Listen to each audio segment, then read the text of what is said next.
Assalamualaikum warahmatullahi wabarakatuh. Selamat pagi, terima kasih sudah menonton video ini. Video ini nggak perlu di-subscribe, apalagi teaser guys, tonton saja. Let's go, enjoy, relax, and stay focused this video.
Assalamualaikum warahmatullahi wabarakatuh. Selamat datang, selamat bergabung kembali dalam tutorial online kita pada mata kuliah manajemen keuangan. Apa kabar semua sahabat tutor? Saya harap sahabat tutor semua dalam keadaan sehat walafiat, dalam keadaan yang selalu dirahmati Allah Subhanahu wa taala.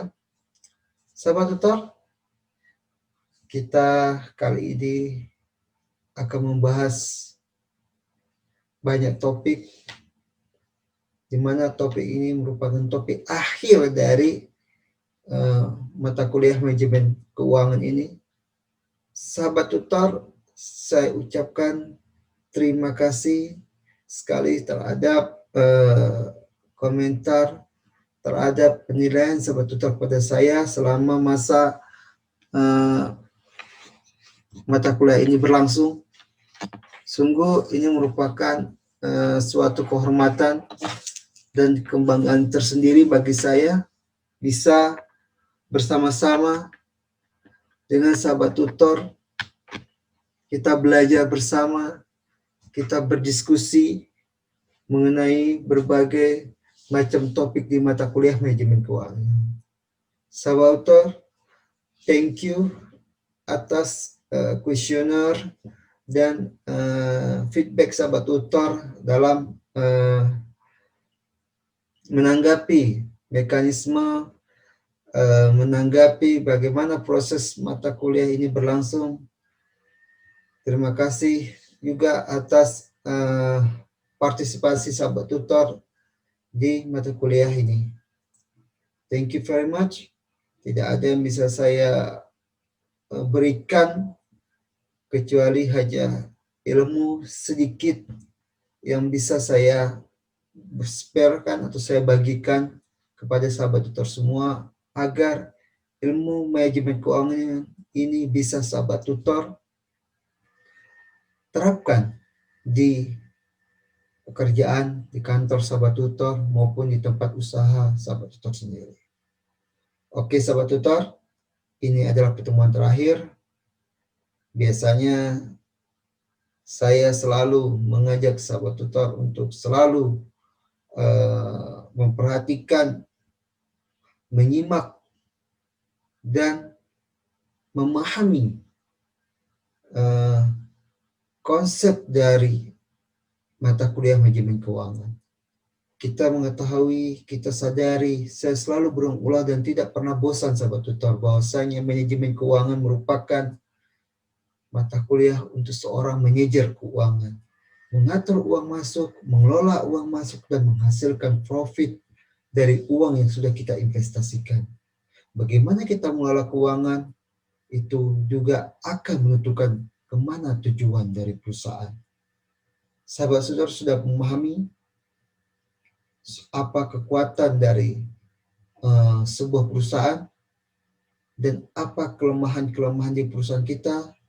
Ini merupakan sumber dana dan sumber kekayaan perusahaan kita. Dan ini juga merupakan bagaimana cara kita mengolah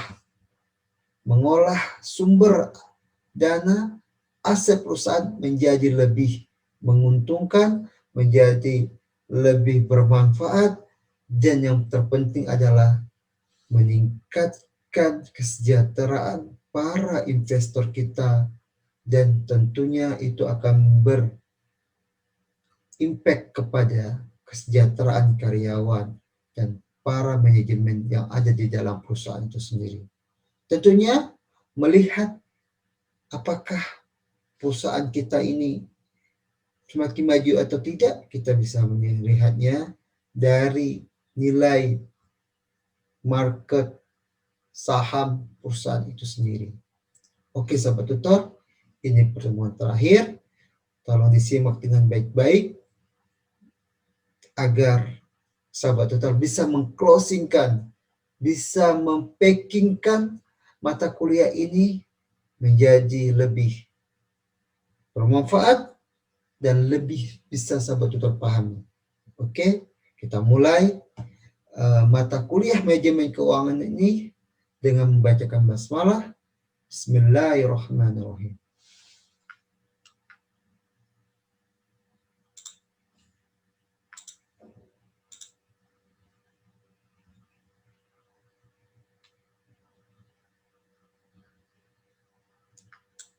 Oke sahabat tutor, kali ini kita akan membahas mengenai pendanaan jangka panjang, teori opsi, pendanaan hybrid, dan sewa guna atau leasing. Sebelumnya kita sudah banyak mempelajari apa itu pendanaan. Pendanaan merupakan sumber dana yang kita dapat melalui pinjaman oleh pihak ketiga. Namun, keputusan atas sumber dana itu juga akan memberikan satu resiko lain di samping kita juga memiliki sumber dana yang baru. Seperti adanya biaya-biaya dari biaya modal yang kita dapat dari sumber pendanaan maupun dari laba. Jadi bedanya pendanaan dengan jangka panjang dan teori opsi ini adalah di mana kita mendapatkan sumber dana lebih banyak dari pihak ketiga.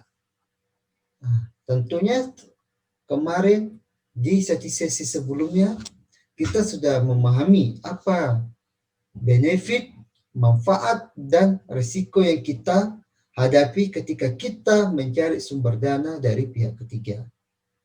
Seperti adanya bunga, seperti adanya juga kita akan berkurang kepemilikan saham kita, ataupun juga akan menimbulkan biaya-biaya yang harus kita keluarkan terhadap sumber dana tersebut. Lalu sumber dana ini juga tidak mudah untuk kita gunakan begitu saja, harus selektif, di mana kita harus meminjam uang itu untuk kebutuhan perusahaan kita yang urgensi, bukan suatu kebutuhan yang sifatnya kontemporer. Jadi ini kebutuhan yang bisa dikatakan sifatnya bisa musiman ataupun tergantung proyek yang mau atau akan kita ambil nantinya. Oke, sahabat tutor, kita mulai dengan topik pertama kita ini di sesi terakhir kita, yaitu pendanaan jangka panjang. Apa sih yang dimaksud dengan pendanaan jangka panjang? Pendanaan jangka panjang merupakan sumber dana yang memiliki jangka waktu lebih dari 5 tahun, bisa sampai 10 tahun, bisa sampai 15 tahun, tergantung kebutuhan dari perusahaan itu sendiri. Dalam pendanaan jangka panjang tentunya memiliki alasan kenapa kita harus meminjam dana tersebut. Biasanya alasan yang pertama yaitu kita membutuhkan dana yang begitu besar. Dana yang begitu besar itu kita perlukan untuk investasi perusahaan untuk jangka panjang juga. Karena perusahaan kita memiliki sumber dana yang terbatas, maka dari itu perusahaan akan melakukan pinjaman ke pihak ketiga, baik itu ke pihak bank, baik itu ke pihak leasing atau multi finance, atau kita menjual saham baru. Hal ini kita lakukan yaitu karena sifatnya ada urgensi. Kita juga harus sesuaikan juga dengan kemampuan perusahaan di dalam melakukan investasi yang tepat, perhitungan yang baik, karena ada pengorbanan yang kita lakukan. Maka biasanya kita harus sangat teliti perhitungan di dalam melakukan pendanaan atau peminjaman dana oleh pihak ketiga. Kemudian yang kedua, alasan kita melakukan pendanaan jangka panjang adalah laba ciptaan perusahaan tidak mencukupi atau tidak ada untuk memenuhi kebutuhan pendanaan perusahaan. Kita ketahui bahwasanya pendanaan ini ada sifatnya internal dan ada sifatnya eksternal. Pendanaan sifat internal lebih kepada sumber dana yang kita dapatkan itu dihasilkan dari perusahaan itu sendiri. Contohnya dari laba. Laba perusahaan kita kelola kembali, kita ambil kembali, tidak kita bagikan dividennya kepada investor untuk kepentingan perusahaan. Bisa itu ekspansi, bisa itu diversifikasi investasi, dan lain-lain. Yang penting itu mengenai kepentingan perusahaan dengan persetujuan dari para investor tentunya. Jadi ada juga laba dari sumber dana dari eksternal. Sumber dana eksternal itu ya seperti kita melakukan pinjaman ke kreditur, baik itu perbankan, multi finance, ataupun pendanaan yang kita dapatkan dari penjualan saham. Ini juga akan bisa kita dapatkan sumber dana ini dengan menjual saham perusahaan kita. Ya, tentunya resikonya saham kita akan berkurang. Jadi kalau kita bagikan sumber dana jangka panjang ini dibagi atas dua, yaitu memiliki jangka waktu ataupun jatuh tempo, dan ada juga yang tidak memiliki jangka waktu. Ini saya bilang tadi. Kalau sumber dana yang sifatnya eksternal, tentu ada namanya perjanjian kredit, PK, di mana PK atau perjanjian kredit ini tentunya memiliki batas waktu yang harus kita penuhi, dan juga kalau sifatnya juga berbeda-beda. Jika misalnya obligasi, kita pendanaannya kita berutang dalam sifatnya obligasi, mengeluarkan saham obligasi atau surat obligasi. Tentunya kita harus dapat menarik para investor atau para kreditur untuk mau memberikan kita pinjaman berupa obligasi. Di situ ada syarat-syarat yang harus kita penuhi, baik itu yieldnya atau diskonnya ataupun bunga yang diterapkannya ketika kita pelunasan. Lalu ada juga jangka waktunya. Jangka waktu itu akan menentukan nilai dari uang itu sendiri. Kita sudah belajar tentang konsep keuangan, nilai uang itu berbeda-beda setiap tahunnya, baik kita menggunakan banyak metode, bisa menggunakan metode NPV atau IRR. Nah, itu adalah perhitungan secara teknis. Lalu kita juga bisa melakukan hutang ke bank. Di mana hutang di bank itu juga dipengaruhi oleh bunga bank. Standar bunga yang diterapkan oleh Bank Indonesia jika itu terjadi di negara kita.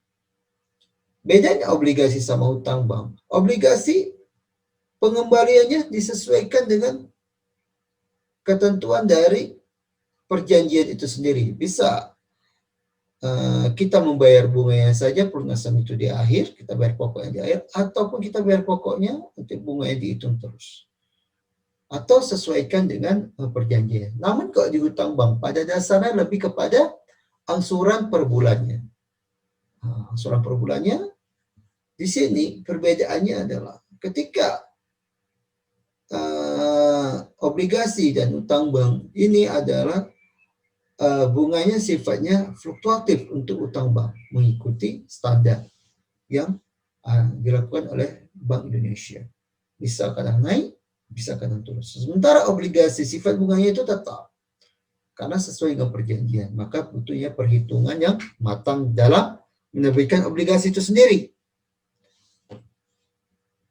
Lalu ada juga sumber dana yang tidak memiliki jangka waktu, namun bisa mengurangi kepemilikan perusahaan itu sendiri.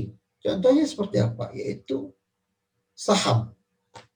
Ketika kita menerbitkan saham baru, maka kepemilikan saham kita akan berubah. Mungkin yang tadinya kita saham mayoritas bisa menjadi minoritas. Atau mungkin dari saham kita 80% bisa menjadi 70% karena sudah kita terbitkan saham baru.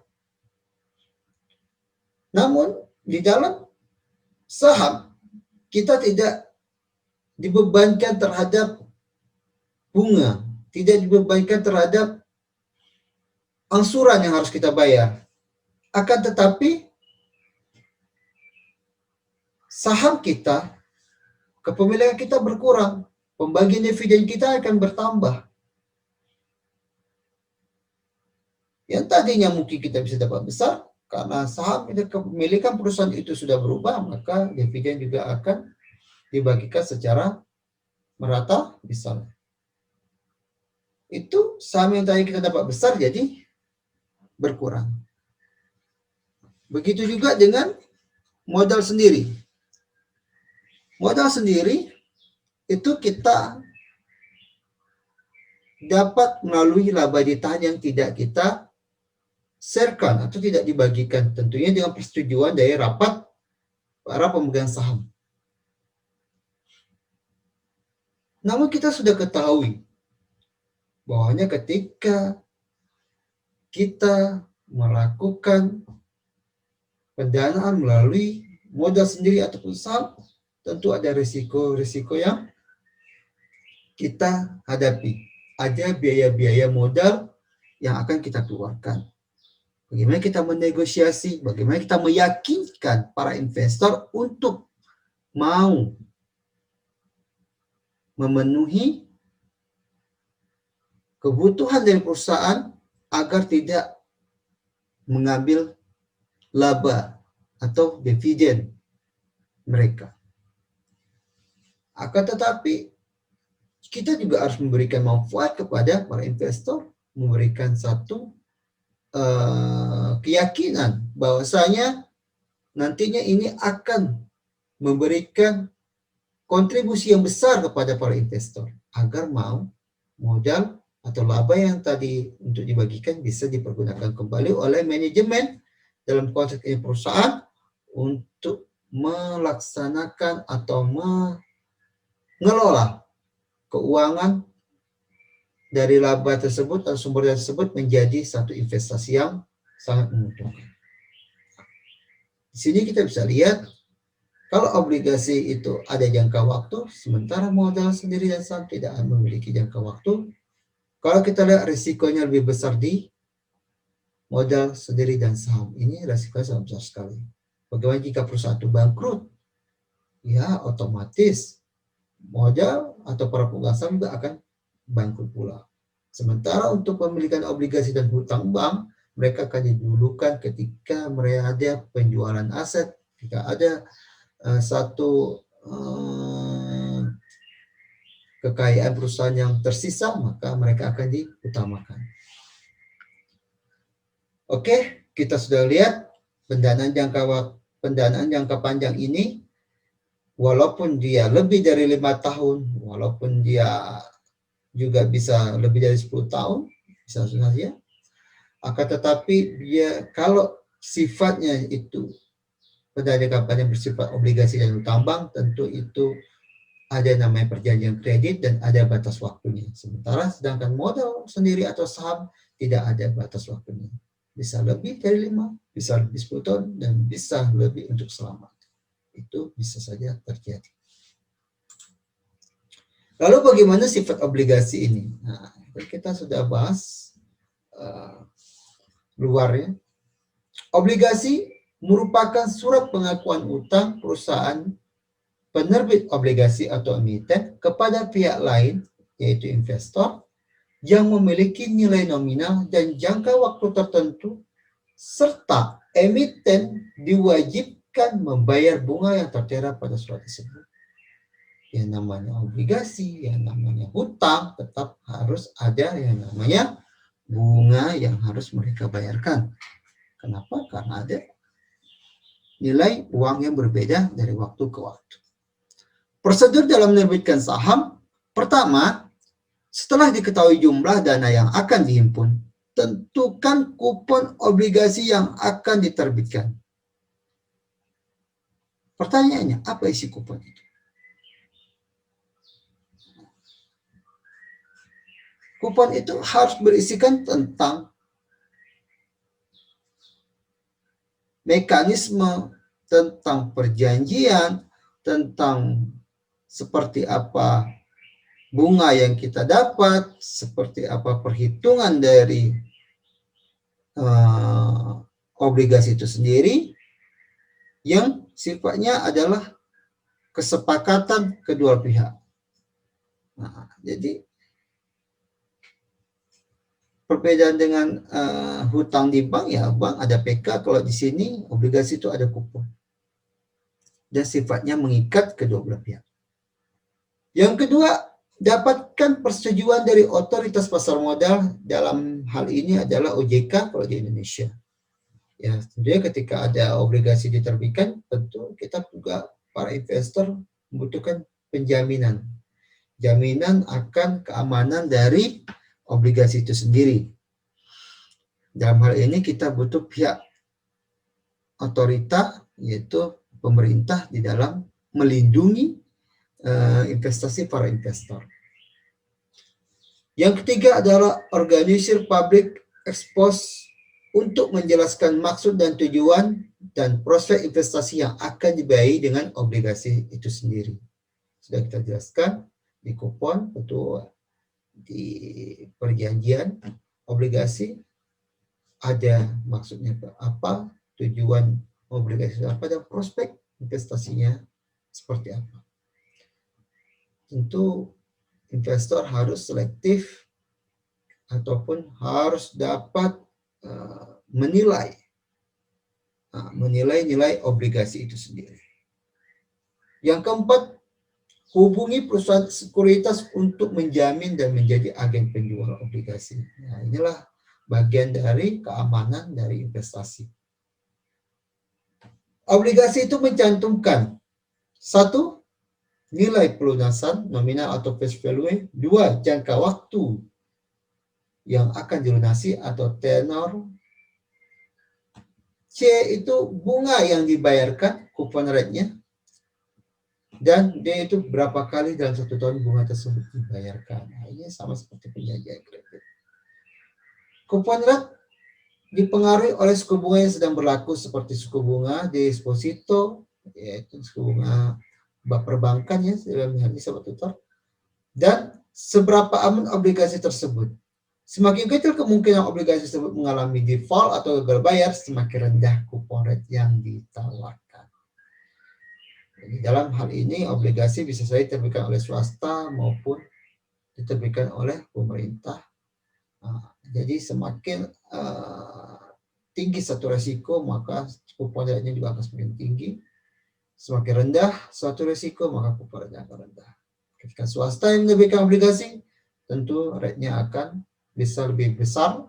Tapi ketika pemerintah yang melakukan atau menerbitkan surat obligasi, maka coupon rate bisa rendah karena pemerintah akan menjamin pembayaran, menjamin pengembalian surat utang itu sendiri. Kemudian ketika kita bicara tentang sumber dana yang tidak memiliki jangka waktu, maka kita akan berpikir ke saham.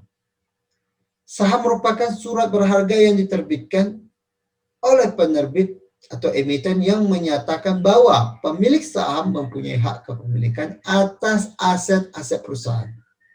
Imbalan yang diterima oleh para pembeli saham, 1. Hak kepemilikan control of the firm, dividen, yaitu sebagian laba perusahaan dibagikan untuk para pemegang saham, dan yang ketiga capital gain merupakan keuntungan yang diperoleh ketika mereka lagi menjual perusahaan akibat dari selisih harga beli dan harga jual. Ini adalah imbalan ketika para investor lebih kepada memiliki saham. Jenis saham tersebut itu ada 2 ya saudara. Pertama saham biasa, common stock, karakteristiknya itu hak suara pemegang saham dapat memilih dewan komisaris. Hak didahulukan bila organisasi penerbit menerbitkan saham baru. Tanggung jawab terbatas pada jumlah yang diberikan saja, yaitu sesuaikan. Kalau dia pemegang saham mayoritas, dia bisa keputusan yang bisa mempengaruhi perusahaan. Namun jika minoritas, maka disesuaikan. Berbeda dengan jenis saham preferen. Preferen ini punya karakteristik memiliki berbagai tingkatan yang dapat diterbitkan dengan karakteristik berbeda. Memiliki prioritas lebih tinggi dari saham biasa dalam hal pembagian dividen. Dividen kumulatif bila belum dibayarkan di periode sebelumnya, maka dapat dibayarkan pada periode berjalan dan lebih dahulu dari para pemegang saham biasa. Konvertibilitas dapat ditukar menjadi saham biasa bila kesepakatan antara pemegang saham dan organisasi penerbit terbentuk. Jadi preferen ini banyak yang didahulukan ya Sobat Tutor dibandingkan para pemegang saham biasa. Mereka mendapat privilege yang menguntungkan untuk mereka sendiri. Terkadang dividen mereka tidak dipotong pajak, tidak dipengaruhi oleh apapun karena ada perjanjian di antara para pemegang saham preferen dengan emiten. Persyaratan saham dan prosedur dalam penerbitan saham itu ada 4. Pertama, perusahaan penerbit harus berbentuk PT besar. Dalam ini dia pesero ataupun peseroan yang dapat yang harus mendaftarkan diri ke Bursa Efek Indonesia (BI) atau listing. Karena biaya emisi cukup besar dan sebagian bersifat tetap dan baik karena diharapkan berkembang di masa yang akan datang. Yang kedua, memperoleh persetujuan dari OJK.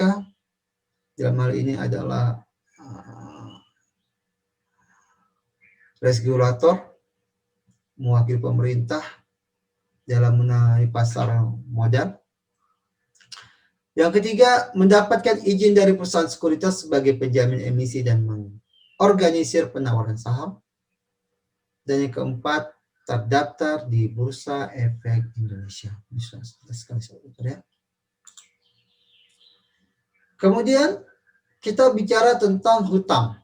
Nah, bicara tentang hutang. Hutang merupakan salah satu sumber pendanaan jangka panjang yang biasanya disediakan oleh perbankan yang disebut dengan kredit investasi. Kredit jenis ini mensyaratkan debitur atau peminjam membayar bunga dengan angsuran pokok pinjaman secara periodikal yang disebut sebagai term loan. Ya, ini hutang, sahabat tutor mungkin semua sudah paham ya tentang pinjaman uang ke bank. Mungkin sahabat tutor yang bekerja sudah mengerti lah seperti apa konsep dan karakteristik dari pinjam uang ke bank, risiko yang akan kita hadapi, bunga yang akan kita bebankan, dan berbagai pembiayaan-pembiayaan sebelum kita mendapat uang atau utang itu sendiri di perbankan. Ada biaya administrasi yang harus kita keluarkan. Inilah konteks dari utang terhadap kepada oleh kreditur atau perbankan. Namun bicara tentang pendanaan jangka panjang, kita juga harus bicara tentang teori opsi atau option pricing theory. Terkadang kita tidak bisa juga mendapat sumber dana dari pihak luar. Ya, bisa faktor-faktornya banyak faktor. Salah satu misalnya faktor kepercayaan. Jika hutang kita sudah terlalu besar di perbankan, terus saham kita juga tidak banyak diminati oleh para investor, terus obligasi yang kita keluarkan juga tidak banyak yang meminati, maka mau tidak mau kita harus mempunyai opsi baru ketika dana yang kita butuhkan belum mencukupi. Option pricing theory ini adalah di mana hak untuk membeli atau menjual suatu aset sekuritas tertentu pada harga dan waktu tertentu. Yaitu mau kita menjual aset, menjual barang. Mungkin kita ya bisa jadi pertama kita tidak dapat kepercayaan dari kreditur untuk memberikan kita pinjaman, kemudian juga saham ataupun surat obligasi yang kita terbitkan tidak banyak peminatnya, ataupun bisa juga kita menghindari bunga yang begitu besar. Tentu kita bisa melakukannya penjualan aset untuk mendapatkan dana segar. Hak untuk membeli aset disebut opsi call, sedangkan hak untuk menjual disebut dengan put option atau opsi put. Opsi dalam pelaksanaannya dibedakan menjadi dua jenis, yaitu American option dan European option. American option yaitu opsi yang dapat dieksekusi setiap waktu sampai tanggal kontrak berakhir. Sedangkan European option, opsi yang hanya dapat dieksekusi pada tanggal berakhirnya opsi. Model penentuan harga opsi yaitu binomial option pricing model memerlukan penaksiran dua harga underlying aset dari opsi tersebut dengan probabilitas yang sama pada saat exercise date. Maksudnya bahwa bila ada dua kesempatan investasi yang memberikan hasil investasi yang sama, maka kedua investasi tersebut harus mempunyai nilai yang sama. Yang kedua, model penentuan option itu yaitu Black and Scholes model. Lalu faktor-faktor yang mempengaruhi nilai opsi, pertama harga aset itu sendiri, harga saat ini ya, harga exercise, tingkat bunga bebas risikonya, terus jangka waktu jatuh temponya, dan volatility harga saham. Nah, jadi ini faktor-faktor pengaruh nilai opsi. Lalu kita bicara juga tentang pendanaan hybrid.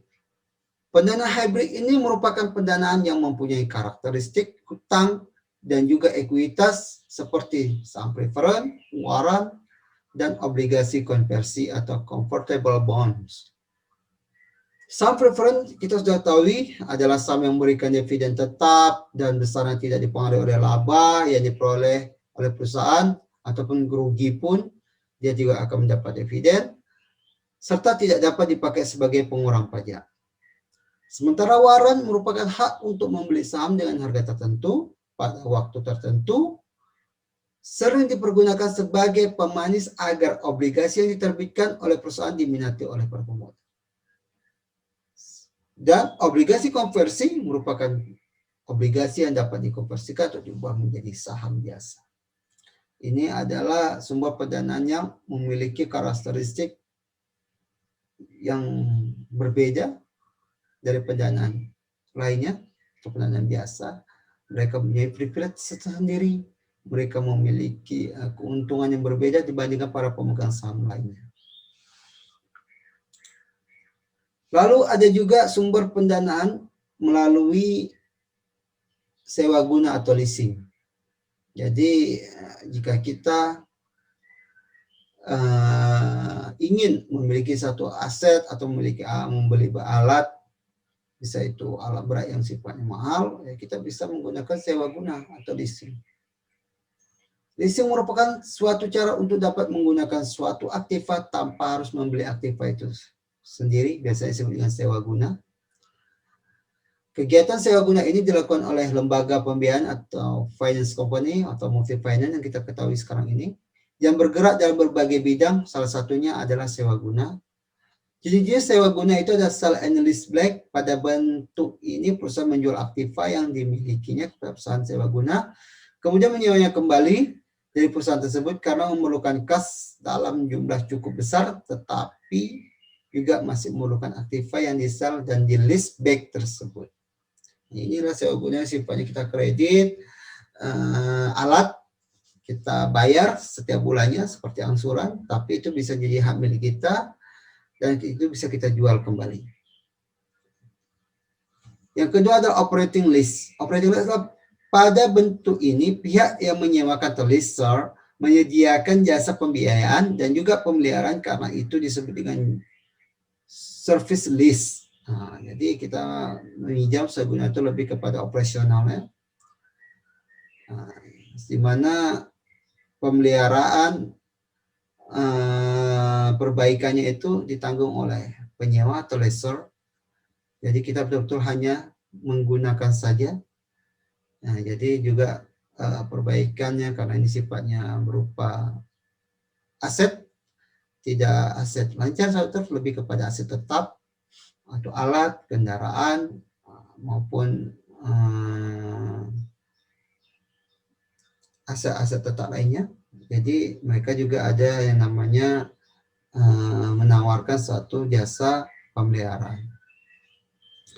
Kemudian sewa guna ini juga disebut dengan financial atau capital leases. Pada jenis ini kontrak sewa guna mempunyai karakteristik seperti tidak memberikan jasa pemeliharaan, mereka hanya menjual saja. Tidak dapat dibatalkan selama periode kontrak ketika sudah terjadi transaksi tersebut. Full amortis pada akhir periode kontrak, aktiva menjadi milik penyewa. Jadi jika ada kerusakan ada apa ya, penyewa yang memperbaiki sendiri. Jadi karakteristik sewa guna ini tergantung dari jenis sewa guna yang kita terapkan. Sini mungkin sahabat tutor juga banyak yang sudah paham ya, karena kalian banyak yang sudah bekerja di perusahaan, tentu sering dilakukan transaksi seperti ini. Lalu jika perusahaan itu sendiri sudah tidak mampu lagi mengelola perusahaannya dengan baik, tidak mampu lagi membayar kewajiban-kewajibannya, maka bisa kita ambil opsi perusahaan ini harus melakukan merger atau akuisisi. Jadi jika perusahaan diambang kepailitan misalnya, mereka mau tidak mau bisa dilakukan merger atau akuisisi. Ini merupakan sebuah alternatif dari ekspansi ataupun perluasan usaha. Namun biasanya ya, kebanyakan perusahaan di merger itu, apalagi pemerintah, lebih kepada perusahaan itu diambang pailit. Namun juga banyak yang perusahaan-perusahaan yang ingin memperluas usahanya, itu menggabungkan dua perusahaan yang besar agar lebih besar lagi. Bisa saja itu terjadi, tergantung dari keadaan. Namun kebiasaan perusahaan merger dan akuisisi pasti ada kesulitan keuangan. Apa sih merger itu sendiri?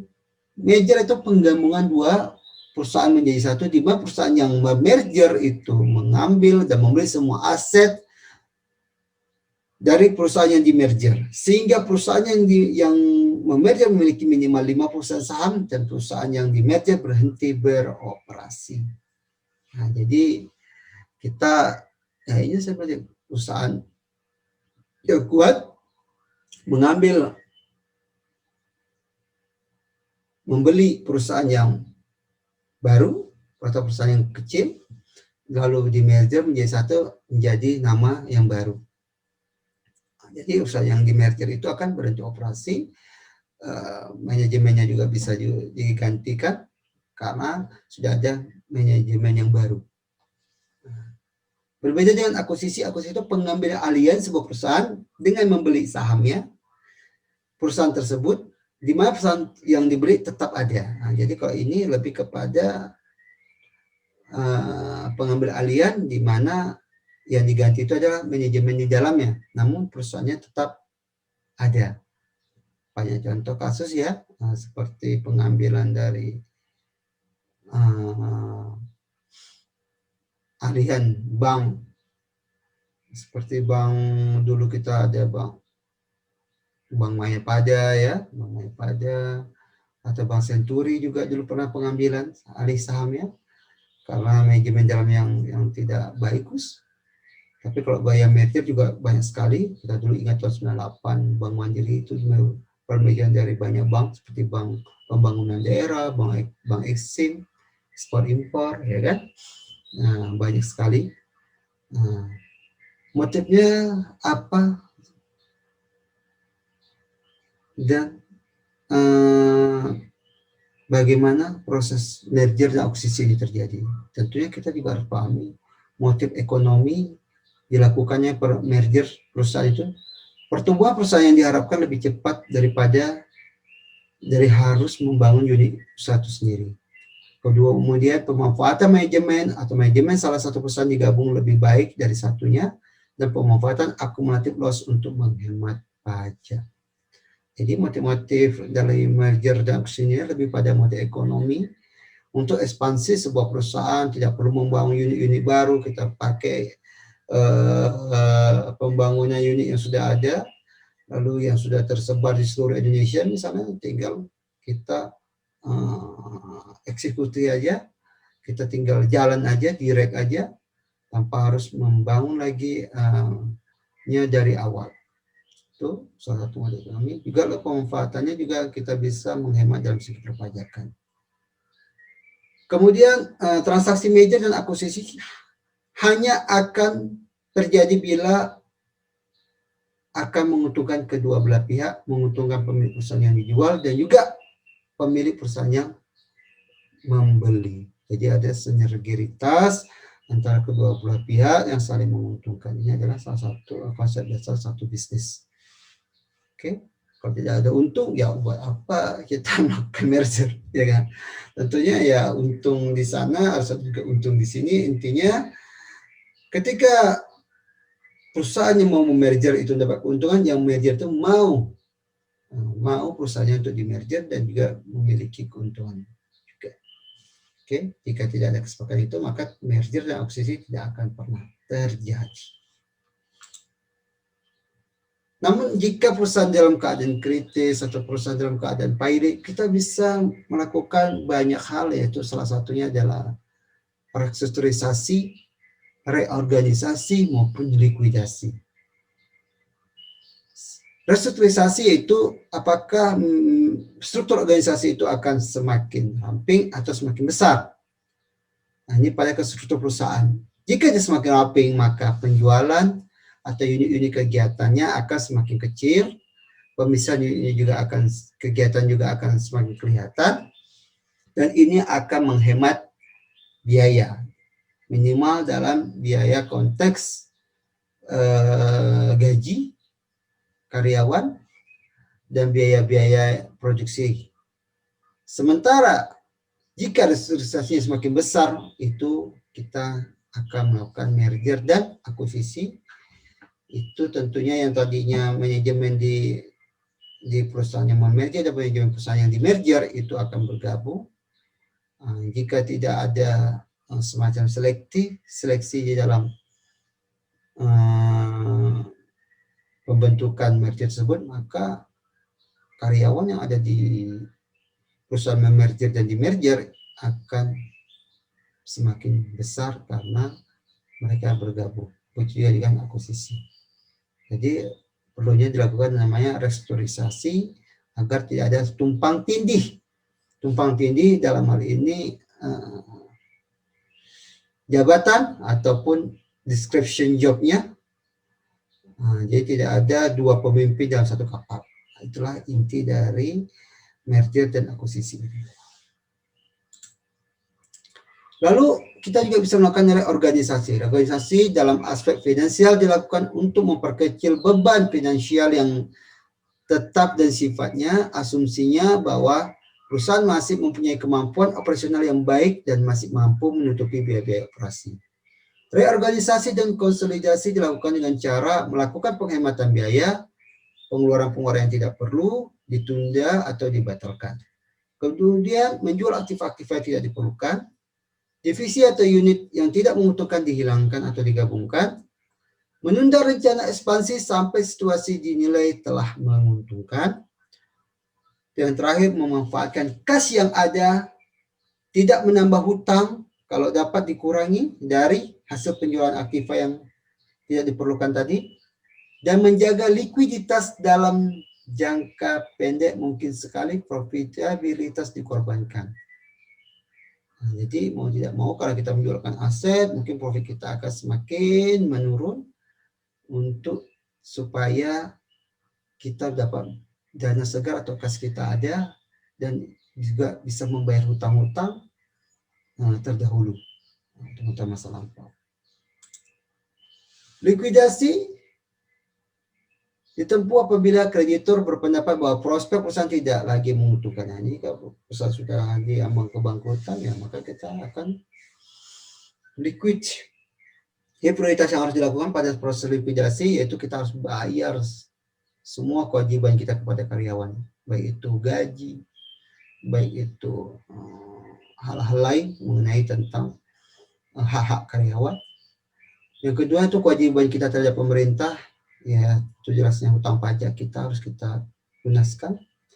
Kemudian aktiva-aktiva yang diagunkan, dijual dan dipakai untuk melunasi hutang, dijamin yang dengan agunan tersebut, itu hutang-hutang perbankan, hutang pihak kreditur.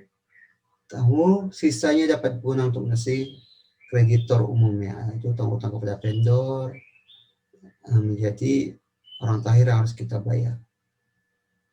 Oke, nah di sini jika perusahaan dalam keadaan pailit, maka ada 4 hutang yang harus dibayar, yang diutamakan hutang karyawan, hutang gaji, hutang pajak, hutang perbankan, dan hutang terhadap vendor ataupun kreditur umum. Oke, sahabat tutor, alhamdulillah kita sudah selesai di sesi ke-8 ini mengenai tentang pendanaan jangka panjang, nilai opsi, pendana hybrid, dan merger dan akuisisi. Jika sahabat tutor belum paham, sahabat tutor bisa menglink sumber pengayaan ini, bisa sahabat tutor baca kembali. Oke, setiap seperti biasa di akhir video saya selalu akan memberikan kisi-kisi mengenai diskusi 8 kita agar jawaban sahabat tutor tidak keluar dan lari kemana-mana. Karena masih ada para sahabat tutor itu menjawab itu di luar dari konsep materi inisiasi kita. Sebenarnya tidak masalah, akan tetapi jika itu menyimpang atau jawabannya cenderung salah atau keliru, maka itu akan menjadi masalah, sahabat tutor. Maka saya bilang, jadikan materi UT sebagai materi utama dalam rujukan menjawab pertanyaan diskusi, lalu boleh ditambahkan dengan materi di luar dari materi inisiasi kita. Oke. Dalam diskusi 8 ini, kita akan membahas tentang dalam melakukan investasi, perusahaan seringkali membutuhkan tambahan dana yang cukup besar, baik bersumber dari internal maupun eksternal. Jelaskan maksud dari pendanaan sumber internal dan eksternal. Sebut dan berikan contoh. Saya akan berikan kisi-kisi. Pendanaan sumber internal adalah perusahaan yang mendapatkan dan memperoleh dana dari perusahaan itu sendiri. Seperti laba yang tidak dibagikan dividennya. Contoh seperti apa? Ini sahabat tutor kembangkan. Contoh ini bisa sesuai dengan sahabat tutor alami di kantor sahabat tutor bekerja ataupun sahabat tutor ketahui. Tolong diberikan contohnya. Saya sudah berikan seperti laba ditahan. Gimana mekanismenya di dalam mendapatkan sumber dana dari internal. Kemudian pendanaan sumber dana eksternal. Merupakan perusahaan mendapatkan atau memperoleh dana dari luar perusahaan itu sendiri. Seperti dana yang diperoleh hasil dari penerbitan saham baru, atau menjual saham lama, atau melakukan pinjaman ke bank, ataupun kita melakukan pinjaman ke leasing. Contohnya seperti apa? Ini banyak sekali terjadi ya sahabat tutor ya. Tutor pasti tahu seperti apa contohnya. Dengan memberikan contoh, sahabat tutor bisa membedakan atau tutor bisa mengetahui perbedaan antara jawaban sahabat tutor dengan teman-teman yang lain untuk mencegah terjadinya plagiarisme. Oke, sahabat tutor, utamakan kejujuran di dalam menjawab diskusi dan bahasa yang kaku. Sahabat tutor selalu ingin bertanya seperti apa tuh bahasa yang kaku. Bahasa yang kaku itu bukan berarti tulisannya yang kaku ataupun cara sahabat tutor, tetapi lebih kepada cara sahabat tutor di dalam menjawab pertanyaan. Karena tergantung sangat textbook sekali itu bahasa buku. Karena ini diskusi, seharusnya sahabat tutor bisa menjawab dengan seperti layaknya orang mengobrol. Seperti layaknya orang berdiskusi. Jadi tidak selalu menjawab itu secara formal sekali bahasanya. Jadi sesuaikan dengan pemahaman sahabat tutor. Kita di sini lagi belajar, berusaha untuk memahami konsep dari topik yang kita pelajari. Jadi pergunakan akal kita, pergunakan olah pikiran kita untuk mengubah kata-kata textbook tadi, atau sumber referensi kita baca di buku itu menjadikan kata kita sendiri agar lebih kita mudah pahaminya. Jadi tidak hanya kita menghafal ya sahabat tutor, tapi kita harus bisa memahami. Nah, tidak perlu kita menghafal sebanyak buku EKMA 4213 ini, manajemen keuangan ini sebanyak itu. Tapi kita bisa memahami konsepnya, kita memahami intisari dari semua topik yang kita pelajari. Tidak harus kita hafal ini semua, sahabat. Karena kalau kita hafal kita bisa lupa. Tapi kalau kita memahami konsep, kita memahami intisari dari topik kita bicarakan itu akan melekat di pikiran kita, melekat di hati kita, sehingga kita bisa terapkan ilmu kita ini di tempat kehidupan atau di tempat kita bekerja. Itu yang paling penting poinnya. Jadi manajemen keuangan ini adalah ilmu praktisi di mana kita bisa langsung menerapkannya di perusahaan. Kan sangat penting sekali. Bagaimana kita mengelola perusahaan, bagaimana kita mengelola keuangan di dalam suatu perusahaan agar perusahaan itu berjalan dengan baik, dengan biaya yang relevan, yang efektif dan efisien, sehingga akan meningkatkan profit perusahaan itu sendiri secara ekonomi.